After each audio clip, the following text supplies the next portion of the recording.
Evet, şimdi ilk dersimiz temel eğitim dersi. İlk önce kayağı nasıl giymemiz gerekiyor?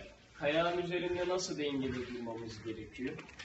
Ne yapmamız gerekiyor? Düştüğümüz zaman nasıl kalkmamız gerekiyor? Kayağı nasıl çıkarıp nasıl giymemiz? Bunları öğreneceğiz. Biraz yürüyeceğiz. Sonra yan yana yürüyeceğiz. Ondan sonra iyice kayağı tanıyana kadar biraz kayağın üzerinde uğraşacağız. Ondan sonra ise küçük rampaya çıkacağız. Küçük rampadan düz kayıp kar sapanı yapacağız. Evet, kayağı ilk önce aldık. Burası kayağın ön kısmı.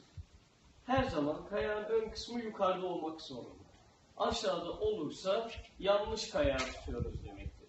Onun için kayak devamlı yukarıda olacak. Bağlama dediğimiz stoperler.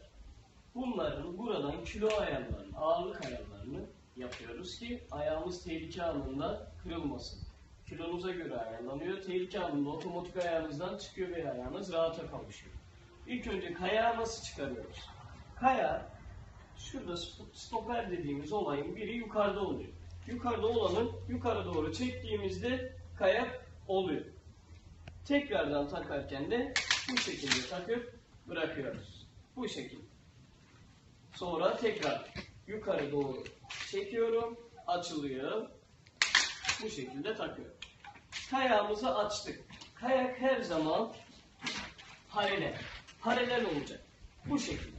Yani devamlı karşıya bakacak. Ve kayağı takarken önce kayağın ortasına giriyorum. Dengemi oturtturdum.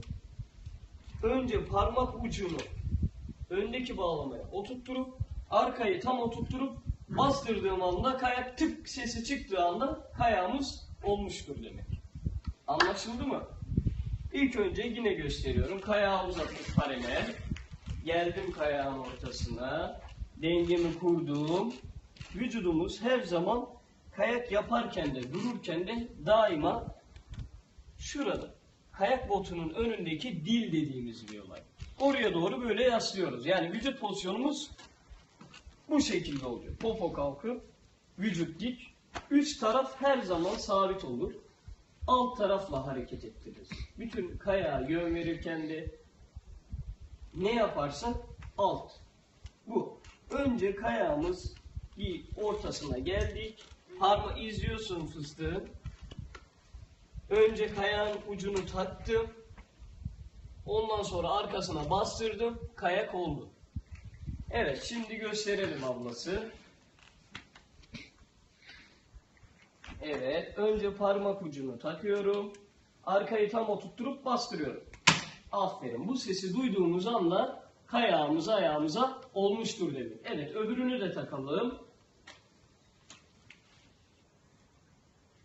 Aferin. Şimdi karşıya doğru dönüyorsun. Küçük adımlarla kayakların arkasına ve ucuna basmıyorum. Minik adımlarla döndüm. Döndüm. Evet, iyice dön. Kayaklar paralel oldu.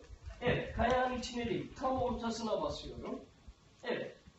Kapat biraz. Kapat ayağını. Evet. Şimdi karşıya yürüyorum. Kayağı yerden sürterek karşıya doğru yürüyorum. Evet, şimdi sen gel fıstığım buraya. Evet. Önce ne yapıyorduk?